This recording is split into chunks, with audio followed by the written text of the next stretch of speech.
Isaiah chapter 18 verse 4 says, "See, the Lord rides on a swift cloud." Looking into the spirit realm, I witnessed Jesus walking up a very steep incline. The sun was shining so brightly it was difficult to see his form. He joyfully called me to follow him. "The time is short, my friend. Come quickly. Don't worry about stumbling on the rocks along the way, because I have cleared a path for you to follow me easily." His joy was contagious, and I started laughing as I ran after him in the gleaming sunlight.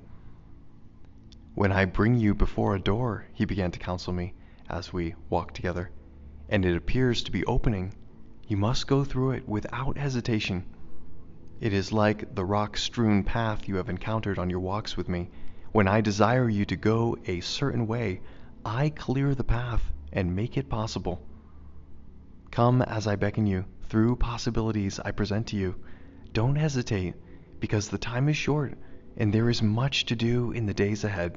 Yes, they will be days filled with my great glory, but they will require diligent service as well. Come, we are reaching our destination." Just as he was speaking these words, I saw the crest of the hill. It appeared to be grassy and inviting. Again, he beckoned me. "Come, I want to show you a part of my kingdom that will give my children great happiness." As we climbed the hill together, I remembered the day he brought me to the entrance of heaven, and I observed beautiful gardens where children played with the angels and the animals in heaven. This was not the same place, nor was it the same place called the outskirts of heaven, where I enjoyed the lush fields of fragrant flowers and basked in their love, along with the love of the birds and the butterflies. Continuing along, we walked in the sunlight through a field filled with wheat. This wheat field moved gently with the breeze and seemed to respond to Jesus when he placed his hand upon the tops of the stalks while he walked through the field. As I walked behind Jesus through this magnificent sea of wheat, a wonderful fragrance of freshly baked bread filled my nostrils. The bright sunshine, the elegant stalks of wheat, the aromatic scent of bread, and Jesus' sweet presence made me want to stop and lay down in the wheat field, just like I did in the field of flowers. But Jesus coaxed me. "There is no time to stop now, my friend. Come, you have not seen all that I have to show you today. Come." I was not tired from our journey through the wheat field, but just wanted to savor the moment here with Jesus. He knew what was in my heart, and it pleased him. Encouraging me, he said, "Come, this is but a foretaste of what I have to show you." After questioning Jesus as to why the wheat seemed to respond to his touch, he answered, "Everything in my kingdom responds to my touch. My life and my love fills everything here." Leaving the wheat fields, we walked into a field filled with elegant flowers of every kind and color. Acres and acres of magnificent, fragrant flowers surrounded me. Not only did they smell and look beautiful, but they were exquisite to the touch as well. Putting my face close to them to take a deep breath of their aroma, I heard a sweet melody emanating from them. They were singing a love song to Jesus that I was being allowed to hear. Softly, Jesus explained, "When the suffering I endure from seeing my children reject me on the earth becomes unbearable, this is the place I come to for solace and comfort. In my kingdom, everything and everyone loves me." Beyond the vast field of the exquisite loving flowers, I saw water gleaming and birds singing while they flew above the crystal clear lake. Merrily approaching this glorious body of water, I was amazed to see numbers of fish jumping out of the sea. They were greeting Jesus. He walked right into the water and received the cheerful welcome of the sea creatures all about him. I thought of the vast number of fish Peter caught when Jesus told him to lower his nets in the Sea of Galilee. Incredibly, these fish were beyond number and greeted Jesus like a dog greets its master. Playfully placing his hands upon them, they gleefully received his love. Turning, Jesus invited me to join him in the sea of love. The warmth and the love that was present in these waters filled my being as I walked and swam over to my friend.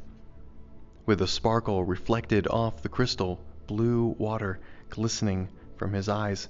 He told me, "Often I tell you to get apart with me so I can fill you with my love and heal your wounds. I practice what I preach. This is one of the places I come to in my kingdom where I receive the refreshing touch of my Father through his creation. His love fills everything here. When no one reaches out to me in love and worship, I come here to be satisfied. The longing in my heart to be loved must be fulfilled." Pondering the seriousness of his words, Jesus and I left the refreshing waters and sat on the sandy shore, absorbing the warm, drying rays of the sun. The love that filled me made every moment of sorrow I carried in my heart disappear, even the new sorrow I felt for my often neglected friend. Jesus was showing me the secret to his abounding joy and peace. "You too can feel this same love," he encouraged me, "anytime you come into my presence." Now I knew why Jesus was in such a hurry to ascend the steep hill we climbed to get here. He was in a tremendous hurry to absorb his Father's love, which shone through the wheat, the flowers, and the sea with its loving creatures in and above it. "Love heals every wound," Jesus explained. "Love fills every cavity of loneliness and relieves the pain of unrequited love and rejection.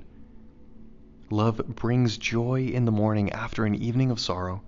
Love wipes away every tear and causes the forlorn to smile. Love is the fuel and the fire of my kingdom. Love brought everything into being and sustains the life of my creation. Only love is needed. Only love. In my kingdom there is only love.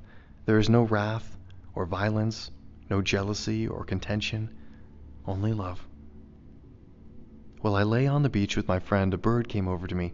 Expecting the bird to peck me, I immediately became afraid.